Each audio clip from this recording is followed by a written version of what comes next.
오늘 말씀은 전도서 7장 1절부터 14절까지 말씀입니다. 제목은 좋은 이름이 기름보다 낫다. 전도서 7장은 전도서 전체에서 분위기가 반전되는 지점입니다. 1장부터 6장까지 해 아래 인생의 허무함을 처절하게 파헤쳤다면 7장부터는 그 허무한 세상 속에서 성도가 어떻게 살아야 하는가에 대한 실천적 지혜, 그 중에서도 우리가 흔히 생각하는 복의 개념을 완전히 뒤엎는 역설적 지혜를 격언의 형식으로 쏟아냅니다. 먼저 1절부터 4절은 죽음과 슬픔의 유익에 대해서 말씀합니다. 1절, 좋은 이름이 좋은 기름보다 낫고 죽는 날이 출생하는 날보다 나으며 초상집에 가는 것이 잔치집에 가는 것보다 나으니 모든 사람의 끝이 이와 같이 됨이라. 산자는 이것을 그의 마음에 둘지어다. 슬픔이 웃음보다 나음은 얼굴에 근심하는 것이 마음에 유익하기 때문이니라. 지혜자의 마음은 초상집에 있으되 우매한 자의 마음은 혼인집에 있느니라. 아멘. 1절의 좋은 이름과 좋은 기름을 비유하는 것은 히브리어에 자주 사용하는 언어 유희입니다. 좋은 이름, 토브 셈, 좋은 기름, 세멘 토브, 셈 토브, 세멘 토브, 발음은 비슷하지만 그 가치는 천양지차라는 사실을 표현하는 것이죠. 좋은 기름은 고가의 사치품으로 한 사람의 경제적 능력과 사회적 지위를 나타내는 상징이었다고 합니다. 귀한 기름은 해 아래에서 누릴 수 있는 모든 감각적인 즐거움과 물질적인 풍요를 상징하는 것이죠. 그런데 왜 좋은 기름보다 좋은 이름이 더 낫다고 평가하는가? 첫째, 좋은 기름은 피부를 빛나게 하지만 그러나 좋은 이름은 영혼을 빛나게 하기 때문입니다. 둘째, 귀한 기름은 잔치가 끝나면 사라지지만 한 사람의 경건한 이름은 그 사람이 죽은 후에도 영원히 남습니다. 셋째, 기름은 사람의 눈에 띄어 사람들에게 칭찬을 받지만 그러나 좋은 이름, 신앙의 이름, 하나님이 기억하시는 이름은 하나님 앞에 영광을 얻게 됩니다. 그래서 옥합을 깨뜨린 그 옥합의 가치는 말하지 않지만 그 옥합을 깨뜨린 그 여인의 이름이 영원히 불려지는 것이죠. 2절에 초상집이 가치가 있고 3절 슬픔이 가치가 있고 지혜자의 마음이 초상집에 있는 것은 죽음이라는 렌즈로 볼 때 비로소 무엇이 영원한 가치가 있는지 알게 되기 때문입니다. 5절부터 10절은 지혜로운 자의 태도에 대해서 말씀합니다. 5절, 지혜로운 사람의 책망을 듣는 것이 우매한 자들의 노래를 듣는 것보다 나으니라. 우매한 자들의 웃음소리는 손 밑에서 가시나무가 타는 소리 같으니 이것도 헛되니라. 탐욕이 지혜자를 우매하게 하고 뇌물이 사람의 명철을 망하게 하느니라. 일의 끝이 시작보다 낫고 참는 마음이 교만한 마음보다 나으니 급한 마음으로 노를 바라지 말라. 노는 우매한 자들의 품에 머무름이니라.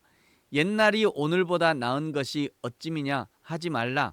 이렇게 묻는 것은 지혜가 아니니라. 아멘. 민수기 22장에 등장하는 발람은 하나님의 음성을 듣는 선지자였습니다. 그러나 모압 왕 발락이 제시한 금은 보화라는 뇌물에 마음이 뺏기자 하나님의 뜻을 뻔히 알면서도 계속해서 혹시 하나님이 하실지도 모른다며 자기 합리화를 시작합니다. 탐욕에 눈이 어두워진 발람은 자기 앞을 가로막는 여호와의 사자를 보지 못했고 오히려 미물인 나귀는 하나님의 사자를 보고 피하면서 나귀가 선지자를 가르치는 굴욕을 당합니다. 톨스토이의 단편소설 사람에게는 얼마만큼의 땅이 필요한가라는 작품에 등장하는 내용인데 주인공 파홈은 해가 뜨고 질 때까지 당신이 밟고 돌아온 땅을 모두 주겠다는 제안을 받게 됩니다. 그는 지혜롭게 안배하여 적당한 거리를 돌아오면 평생 먹고 살 땅을 얻을 수 있었습니다. 그러나 더 많은 땅을 차지하려는 탐욕 때문에 쉬지 않고 달렸고 결국 해가 지기 직전에 결승점에 도착하자마자 심장이 터져 죽고 맙니다. 결국 그에게 필요했던 땅은 그가 묻힐 1.8m의 땅뿐이었다고 합니다. 생명을 지키는 것이 가장 큰 지혜임에도 불구하고 조금 더 가지려는 탐욕이 그를 죽음으로 몰아넣는 가장 어리석은 선택을 하게 했던 것이죠. 생명을 지키는 것이 가장 지혜로운 결정입니다. 건강을 지키는 것이 가장 지혜로운 결정이죠.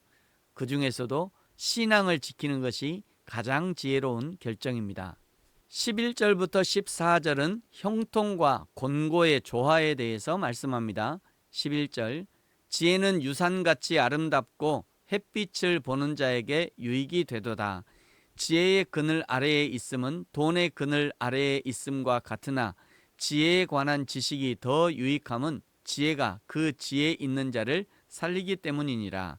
하나님께서 행하시는 일을 보라. 하나님께서 굽게 하신 것을 누가 능히 곧게 하겠느냐. 형통한 날에는 기뻐하고 공고한 날에는 되돌아보아라. 이 두 가지를 하나님이 병행하게 하사 사람이 그의 장래일을 능히 헤아려 알지 못하게 하셨느니라. 아멘. 11절의 유산은 단순히 부모의 재산을 물려받는 개념이 아닙니다. 재산, 유산만 있고 지혜가 없으면 그 재산은 곧 탕진되거나 화근이 됩니다. 반대로 지혜는 있는데 재산이 전혀 없으면 그 지혜를 펼칠 기회가 제한될 수 있습니다. 지혜가 유산, 재물과 결합될 때 그것은 인생에서 가장 아름답고 강력한 힘이 된다고 말하는 거죠. 지혜는 재산을 지키고 가치 있게 사용하는 법을 알려주기 때문입니다. 유산은 조상으로부터 물려받아 후대에 전해지는 가치 있는 것입니다. 후대에 전할 유산 중 가장 가치 있는 유산이 지혜라는 유산이죠. 돈은 도둑맞거나 사라질 수 있는 유산이지만 하나님을 경외하는 지혜는 그 누구도 빼앗아갈 수 없으며 자손 대대로 물려줄 수 있는 가장 아름다운 영적 자산이라는 의미입니다.